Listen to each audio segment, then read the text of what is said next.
Now, Richard is from the group in Kenya called the Maasai.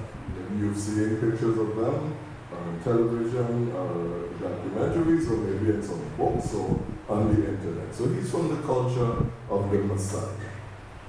And I recently encountered him on a TED Talk that I was looking at. And TED Talks are like influential videos from guest speakers who are experts in a particular area. And so when I saw this little boy speaking on TED Talks, immediately I stopped what I was doing and I paid attention to this story, right?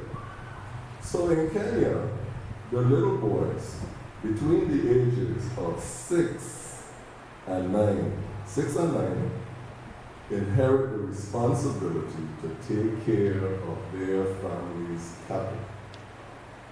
They believe that the cattle came down with them from heaven and that they were given the land for these cattle to graze so that the cattle could provide them their livelihood. So this is an important responsibility. A child, a boy between the ages of 6 and 9 takes on the responsibility for caring for the family's cattle. Now you could imagine that that's a big and difficult job, correct? Yeah. So he had this problem, notice this problem. And it is that his family's land borders a national park in Kenya. And the portion that the two properties join is unfenced. So what would happen is the zebra would come from the national park across into his family's land. And what would follow the zebras? The lions, because the lions prey on the zebra. And when the lions would come across the boundaries of the park in pursuit of the zebra, they would find the cattle, which are pretty defenseless against the lions, and so his family would lose cattle to these lion attacks. And this is a little boy thinking about this. And you know what he thought? What is a way to prevent the lions from eating the cattle without killing the lion? Because he recognized that that was the response of the warriors, but he also recognized, as the country did, that the lion population was also declining. And the lions are an important element of the ecosystem, and they bring visitors to the park, which also contributes to the economy. So here's a little boy balancing this. Could you imagine? He didn't settle in his mind for the solution of kill the lion.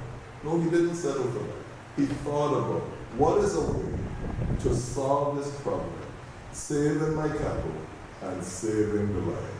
Isn't that a beautiful thing? So he studied the lion, and he began to understand that the lions didn't really like fire. Something about the moving nature of fire, the flashing of fire, they didn't like that. So he tried fire. But he realized that sometimes the fire also just helped them to see where the cattle were. So the fire didn't work very good. Then he tried a scarecrow, right? Something to impede the lions. But he said on the talk, he said lions are very smart. So after a while, they understand that this thing is not moving. This thing is immobile, so it can't be a threat. And so the scarecrow didn't work. And somehow or other, when he experimented with a torch, he had a torch now, and he realized that what the lion feared was a moving light. He couldn't stay up all night to just move the torch all over the compound to chase them away, but the moving light was the issue. So he also had another interest, which was electronics. So he took apart, he used to take apart things, so he took apart a battery setup, and he took the battery. Then he took the indicator. You know how you have your indicator in your car? He took the indicator switch from a motorcycle that you do to alternate the left or the right signal. So he took the battery, the indicator, the switch, he got an on and off switch, and he got a light bulb from an old lantern. And he then got a solar panel to attach to this battery.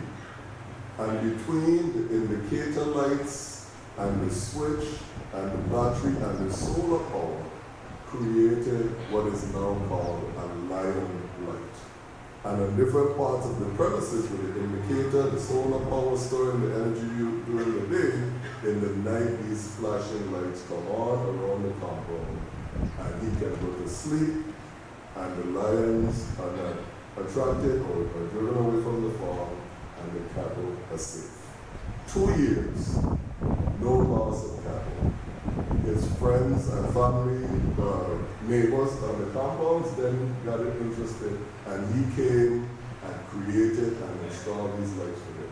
And now all over Kenya, these lights that this little boy coordinated and now manufactured to accomplish this exact purpose that he had in mind. So it prevents the carnage from lions, it prevents the carnage from hyenas, and it also deters elephants that wouldn't attack the cattle, but would come onto farms and graze and eat the crops that farmers plant. As a result, this university got interested in him, and he is now going to be awarded a scholarship to go to a prestigious school to study to become an aircraft engineer, which is his love. But in the meantime, he's also working on another idea to make an electric fence. And hear what he says. He says, I know that the electric fence is already created, but I want to do a different thing. And he has a different idea about how he's going to alter his electric fence to suit his purposes as well. So that's his story, in a nutshell. That's his story. But what do we learn? Come back to the idea of what do we take from the lessons of this story. And this is key.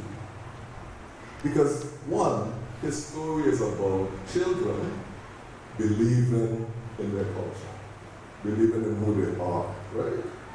He's an African person. He's a Messiah.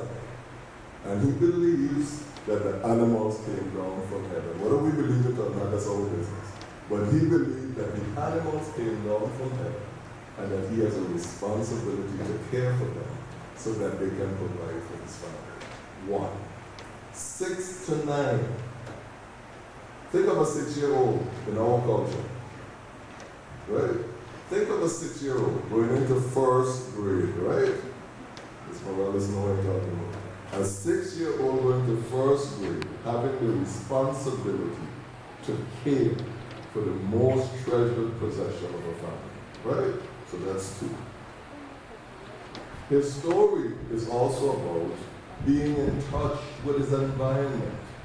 We are running up and down this island. We're not even stopping to see what tree get cut down, what road get dig up, what house cut down, the whole, every tree, and parch the earth to build a house. We're not even studying that. But here's this little boy studying his environment and thinking, I want to save the cattle, but I want to save the lion. I don't want to hurt the cattle, the lion to hurt the cattle, and I don't want to hurt the lion because the warriors can kill it. But the lion too is important, right? I also learned about him from where? Guess what I was looking at when I saw this video? Facebook. We hear a lot about Facebook, right?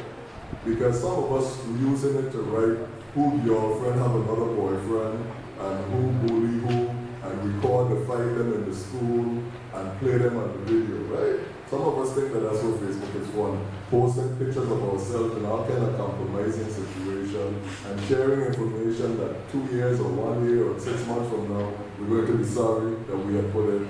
So we know though, the reason why I tell you that this is where I found it, is that it is a powerful medium where you can learn information, and you can learn so many more things than the uses that we are putting into today. And then, this is the last lesson that I took from him.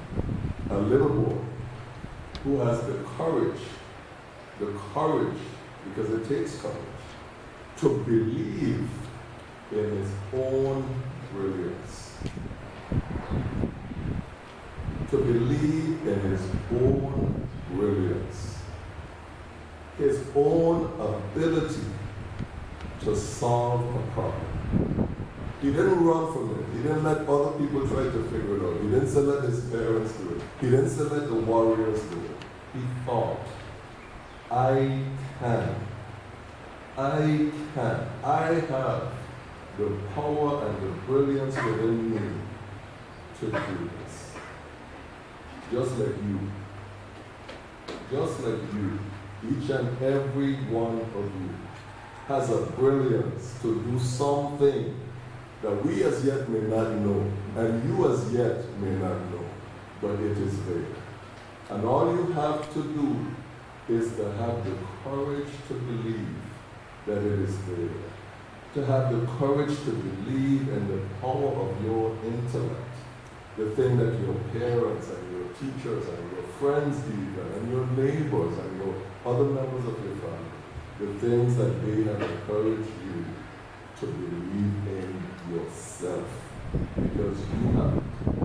And we, the Virgin Islands, and we, the world, needs the brilliance that you are carrying inside. And so don't take that lightly. That is why I thought of that little boy, that he would be the appropriate medium to bring you this message today as you embark on another phase of your educational journey. God bless each and every one of you. God bless each family member, each friend, each neighbor who's here today to support you. And may God carry you forward to the discovery of the brilliance that you carry within you, that you will bless us with. Right? God bless everyone. Thank you.